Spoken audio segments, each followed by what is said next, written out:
এরা সবাই জুলাই বিপ্লবের যোদ্ধা, যাদের ত্যাগের বিনিময়ে স্বৈরাচার মুক্ত হয় বাংলাদেশ। গণঅভ্যুত্থানের ৭ মাস পেরিয়ে গেলেও এখনও হাসপাতালের বেডেই অসহায়ত্ব নিয়ে সময় কাটছে তাদের। এখনও কেউ জানে না হাসপাতাল থেকে কবে মিলবে মুক্তি। আগে থেকে কিছুটা বেটার হয়েছে। আগে তো আমার পুরোপুরি হাত ছিল, এখন কিছুটা হলো মানে ইমপ্রুভ হয়েছে। রাষ্ট্রের জন্য আমাদের যতটুকু করার ছিল আমরা চেষ্টা করেছি। এখন রাষ্ট্র এবং রাষ্ট্রের মানুষের উচিত যে আমাদের প্রত্যেকের পাশে এসে দাঁড়ানো। ডাক্তার বলছে আরও সময় লাগবে, আরও অনেক সময় লাগবে। শুধু ব্যথা করে আর ব্যথার ওষুধ খেয়ে থাকতে হয়। ডাক্তার বাবা করার কিছু নাই। অস্থিরতা, উঠে বসতে পারি না, দাঁড়াইতে নিঃশ্বাস নিতে কষ্ট হয়।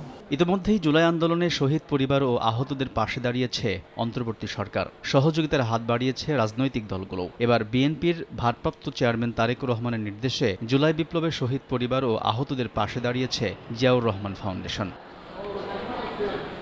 সরকারের দেয়া তালিকা থেকে 850 পরিবারের তথ্য সংগ্রহ করে তাদের মাঝে ঈদ উপহার সামগ্রী বিতরণের ঘোষণা দেয় ফাউন্ডেশন। মঙ্গলবার জাতীয় অর্থোপেডিক হাসপাতাল ও জাতীয় চক্ষু বিজ্ঞান হাসপাতালে আহতদের মাঝে ইফতার সামগ্রী বিতরণের মধ্য দিয়ে শুরু হয় এই কার্যক্রম। আমাদের ভারপ্রাপ্ত চেয়ারম্যান একটাই নির্দেশ দিয়েছিলেন, এটাকে যাতে পলিটিক্যাল মোড়ক না হয় সেদিকে একটু দৃষ্টি রাখবেন, কিন্তু আন্দোলনে আপনারা সবাই সক্রিয় থাকবেন, যে যেখান থেকে পারেন সাহায্য করেন, আপনারা এগিয়ে যান। উনি ওখান থেকে আমাদেরকে নির্দেশ দিয়ে গেছেন, সেই অনুযায়ী আমরা কাজ করছি।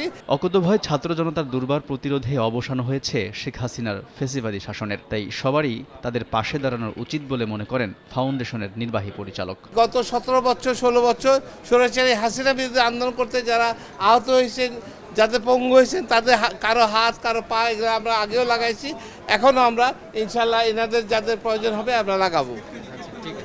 গণঅভ্যুত্থানে আহতদের সুচিকিৎসা দিতে ফাউন্ডেশনের নিরন্তর চেষ্টা রয়েছে বলেও জানান তিনি। আলতাফ হোসাইন, সময় সংবাদ, ঢাকা।